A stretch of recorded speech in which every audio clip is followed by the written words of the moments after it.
राजकारणामध्ये ना एखादा नेता एखादं वाक्य बोलून जातो, त्याचे परिणाम काही वर्षांनी म्हणा काही दिवसांनी दूरगामी दिसतात.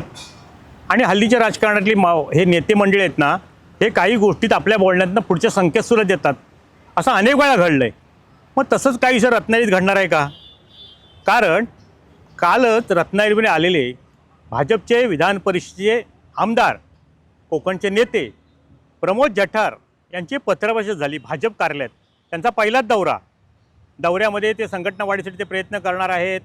त्या दृष्टीने त्यांनी मोर्चे बांधणी सुरू केली आहे. सिंधुदुर्गामध्ये त्यांनी प्रत्येक तालुक्याचा आढावा घेतला. रत्नागिरीत सुद्धा आले. रत्नागिरी जुन्या मंडळींकडून सहकार्याची अपेक्षा होत्या, तशी त्या दौऱ्यात त्यांना काय दिसली नाही, जाणवली नाही. पण ते एक वाक्य पत्रपरिषदेने बोलता बोलता असं म्हणून गेले की तुम्ही इतके सौम्य कार्यकर्ते पण सौम्य आक्रमक होणार की नाही, त्याच्यावरती ते पटकन एक वाक्य आमदार जठार बोलून गेले. ते काय म्हणाले की मी सौम्य असलो, नम्र असलो तरी माझ्या सौम्यपणामुळे किंवा नम्रपणामुळे मी ज्या नारायण राणेंना विरोधात लढलो, त्या नारायण राणेंना सुद्धा मी माझ्या पक्षात आणलं. ते आले आणि 100% भाजप मी सिंधुदुर्गात केलं.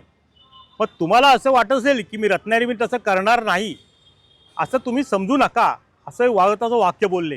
म्हणजे नेमकं प्रमोद जठारांना नेमकं बोलायचं काय की भविष्यामध्ये काय कोण भाजपमध्ये येणार आहे, की रत्नागिरीमध्ये काय त्यांना भाजपमध्ये परिवर्तन करायचं आहे, की ज्या पद्धतीने नारायण राणेंना पक्षात आणलं तसं त्यांना रत्नागिरीमध्ये या किंवा किंबहुना रत्नागिरी जिल्ह्यात कोणाला काय पक्षात आणायचं आहे का, आणि पुन्हा इतर रत्नागिरी जिल्हा संपूर्ण भाजप 100% करायचा का?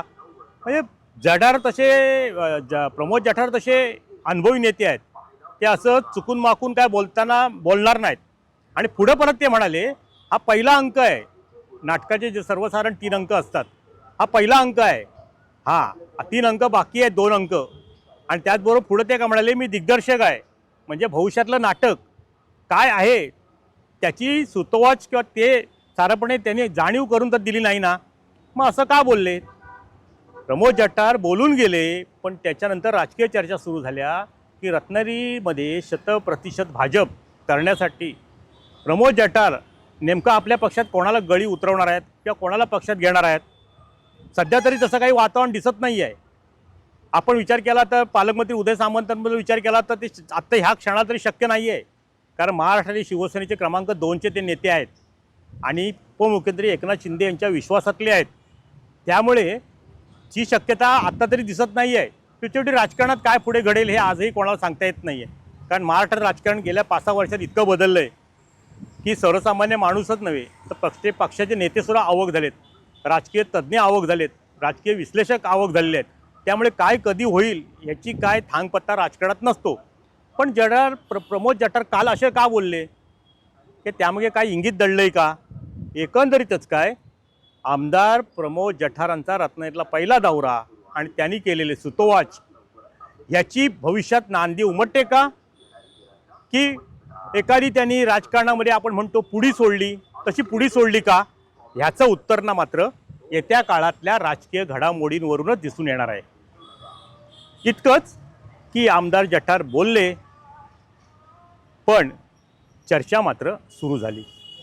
टाइम डिले करता किशोर मोरेसह यश मयेकर, रत्नागिरी. टाइम्स डिजिटलला लाईक करा, शेअर करा, सबस्क्राईब करा आणि बेल आयकॉन दाबायला विसरू नका.